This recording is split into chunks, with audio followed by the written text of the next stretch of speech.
Hello, people of the internet. It is I, Gabriel890, back again with another video.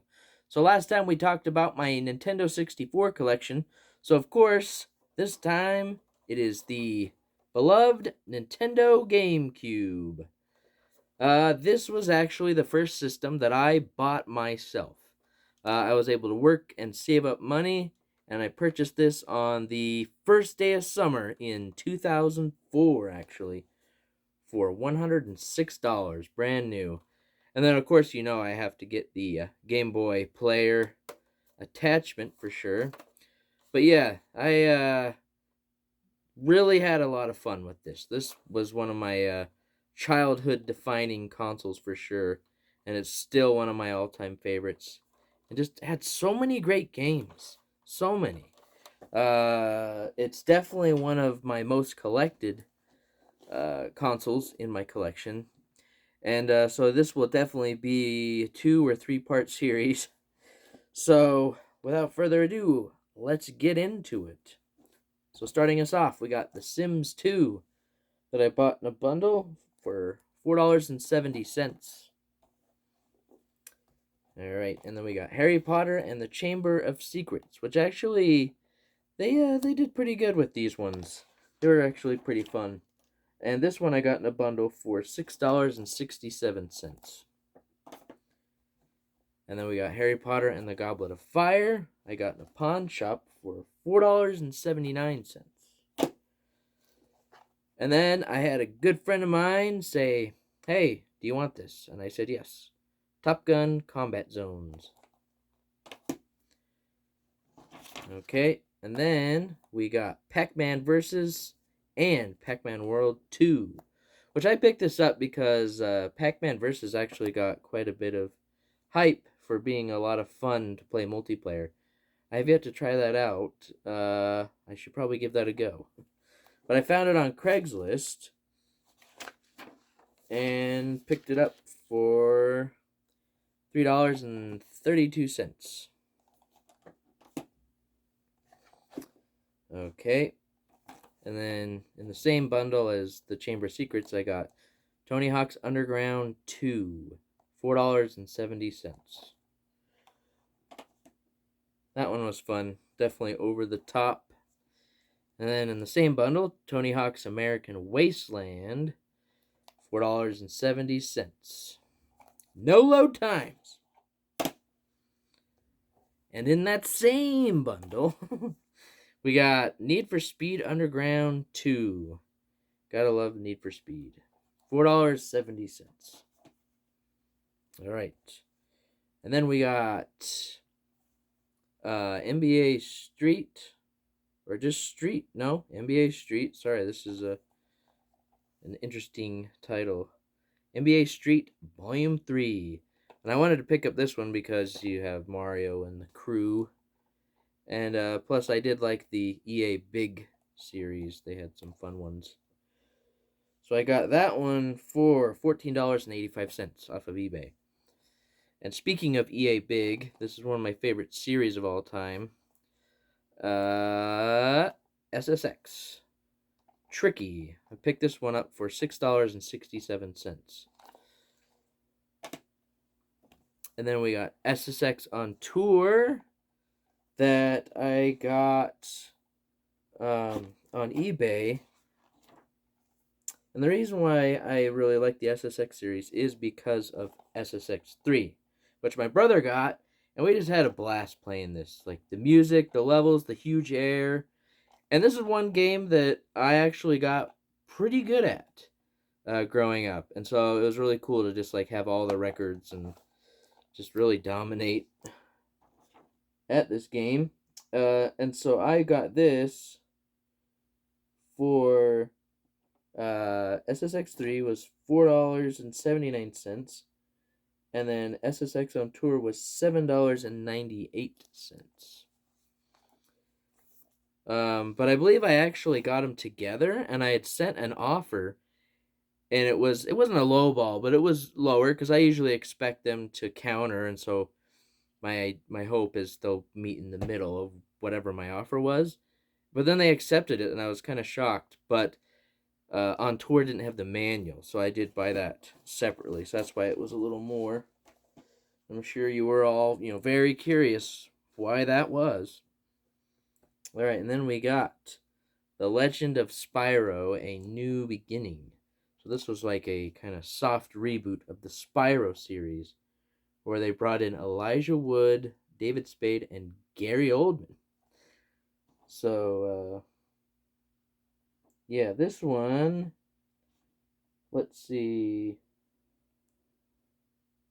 I remember I bought it on eBay, and The Legend of Spyro. Sorry, you never know with me where I'm going to put it. I try to do it alphabetically. So this one, $14.51. Because it's in the L's, even though it should be in the S's. But Spyro Enter the Dragon. I always liked this cover. I thought it was really cool. This one, $12.33. Okay. Then we got Prince of Persia: The Sands of Time. This one, a friend of a friend was visiting. So we were all hanging out, and he had this game when it was fairly new. And so I asked if I could borrow it while he was in town, and so I could play it. And he's like, yeah, sure, dude. So I took it home and I played, and I don't remember what part I got to specifically, but I just remember I got really frustrated and could not figure it out. And so I just got like so pissed that I rage quit. And so the next day when I went to hang out, I took it back, and they're like, "Oh, did you finish it?" And I was like, "Yeah, I beat it." And they're like, "Holy cow, how'd you beat it so fast?" And the truth is, I didn't. Don't tell them that. Okay, this one, $7.83. I'll have to give it another go. I know that they were remaking it, although I heard it did not turn out too well. Prince of Persia: Warrior Within, the follow-up, $7.55. I bought that in a bundle with the third one, The Two Thrones, $7.55. All right, then we got Zoo Cube. Very interesting and weird game. But I remember I got for next to nothing. $7.74 on eBay. Okay. All right, and then we got Cell Damage. This was one of my friend's favorite games, and he, as soon as he saw like the advertisement for it in a magazine, he knew he wanted it, so he got it, and then we would play this all the time. This is just a really fun, crazy over-the-top game. So I definitely wanted to pick that up, and I did so for $5. All right, now this is a classic for sure. The Simpsons Hit and Run. Definitely the best one on the GameCube. I was in a game shop, and it was just sitting on the counter with a stack of games. And I asked the guy, what's going on with these stack of games? Because they weren't out on the shelves.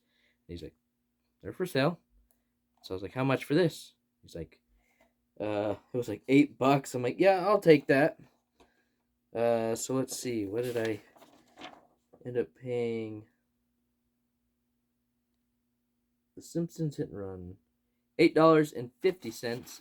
But then I ended up getting another copy actually in that bundle with like the Tony Hawk games and the Harry Potter games. And so then I was able to sell, and part of that covered this. So came out even.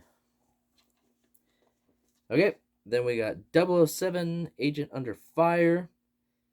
This was actually my childhood best friend's game. He sold his GameCube and a bunch of games to my brother.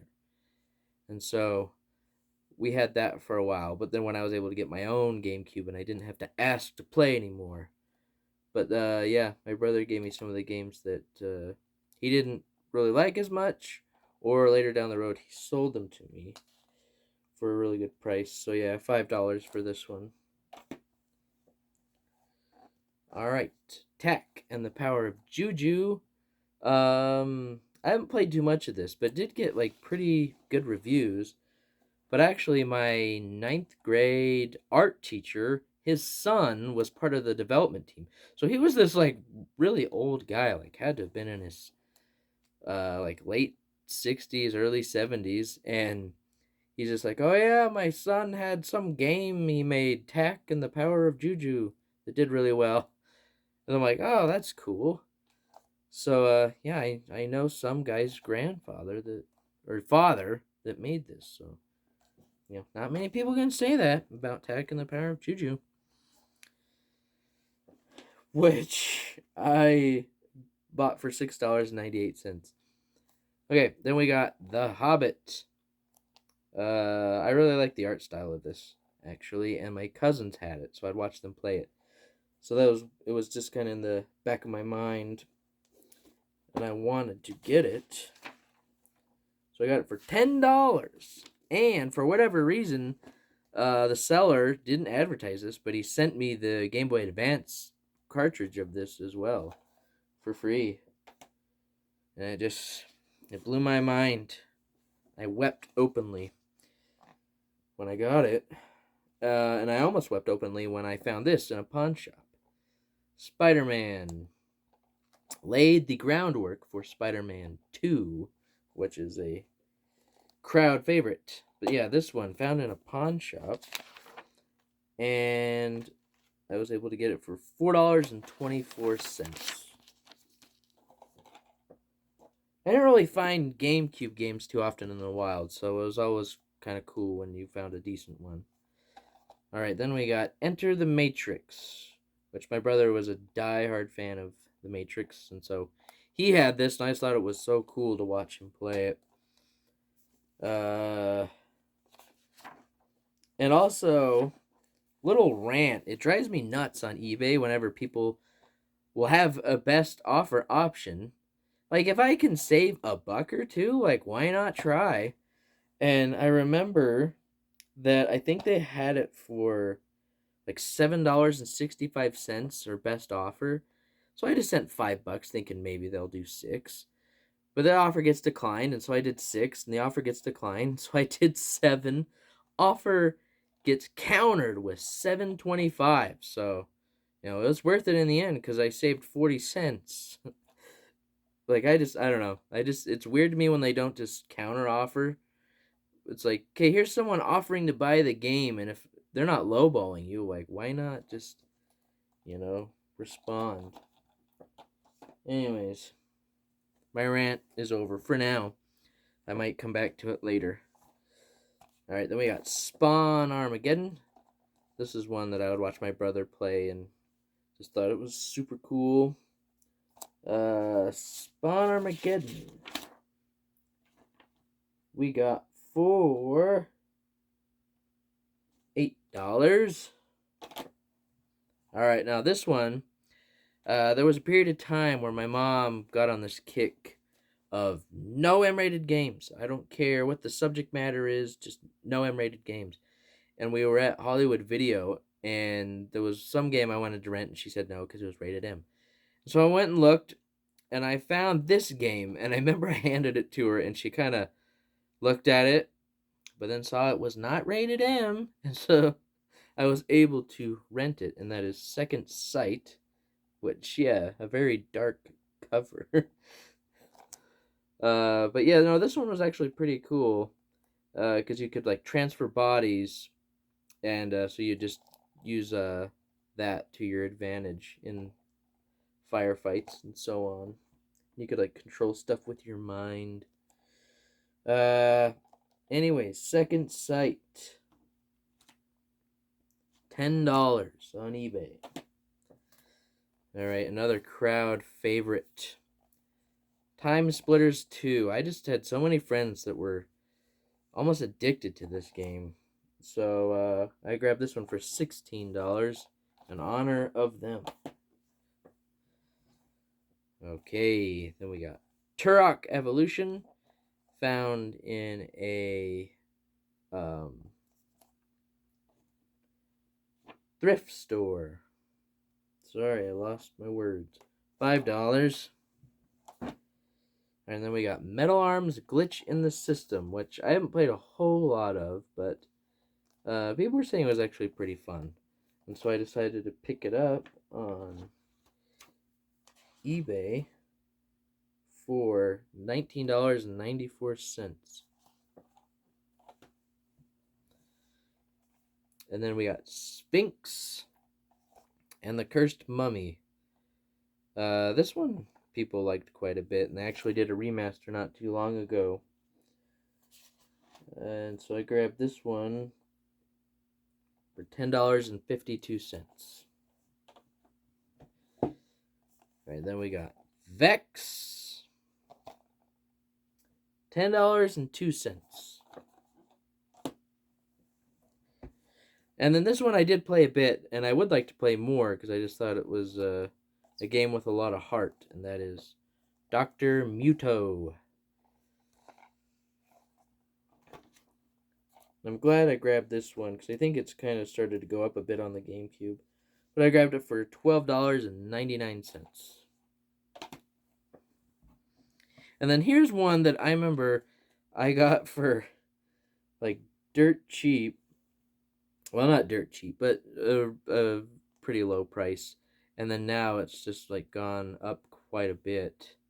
And from what I understand, it is not a very good game. But it is an exclusive. That is Darkened Sky. And you like collect these orbs around, and they look exactly like Skittles. And people call them, or I think they're called Skittles in the game. I don't know. Anyways, interesting game that I picked up for $13.98. All right, now last game of part one of my favorites. Sadly, it's become the black sheep of the series because it is different. But yeah. Anyways, my brother played it, and then I thought it was so cool, and that is Blood Omen 2. Remember, we just thought it was so cool that you go around slashing people, sucking blood, and just causing all sorts of trouble. But yeah, I had a lot of fun with this. So much so that my brother actually gave it to me. I think like for my birthday or something. So, anyways, that wraps up part one. The Nintendo Gamecube didn't sell so hot, but had some of the best games around. Tell me, what are some of your favorite games, favorite moments? As always, thanks for watching, and have a good one.